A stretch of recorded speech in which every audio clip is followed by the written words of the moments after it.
ბრალი წარედგინა ოლიმპიურ ჩემპიონს ზურაბ ზვიადაურსაც მას ბრალის სისხლის სამართლის კოდექსის 236 მუხლის მესამე და მეოთხე ნაწილის წარუდგინეს, რაც ცეცხლსრული იარაღისა და საბრძოლო მასალის მართლსაწინააღმდეგო შეძენა შენახვა დარებას გულისხმობს. ზვიადაური დუმილის უფლებას იყენებს. უფლება დამცველის თქმით, ზვიადაურს იარაღის ტარების უფლება ჰქონდა. ადვოკატის განმარტებით ოლიმპიური ჩემპიონი საპატრულო პოლიციის წარმომადგენლება ჯერ გადამოწმების მიზნით გააჩერეს, შემდეგ კი დააკავეს.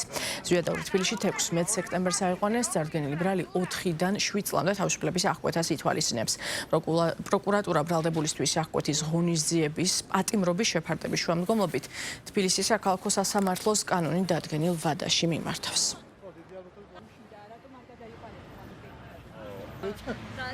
ცეცხლსრული იარაღის შეძენა შენახვა ტარება ედება ბრალად.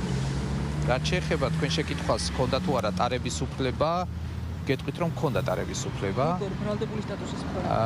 ბრალდებული სტატუსის მქონია, მაგრამ ჰქონდა, იმიტომ რომ აღკვეთი ღონისძიება რაც ჰქონდა შეფარდებული, იმაში აკრძალვა იარაღის არ ჰქონია. არანაირ პოლიტიკას არ უკავშირებს, არანაირ პოლიტიკურ მიზნებს არანაირად გააჩერეს და ამოიღეს იარაღი და გაიგზავნა ექსპერტიზაზე. მე არ ვამბობ, რომ კანონიერად ატარებდა ამ იარაღს ან სხვა იარაღს. მე გეუბნებით, რომ იარაღის ტარების უფლება ჰქონდა. დუმილის უფლებას იყენებს ამ ეტაპზე.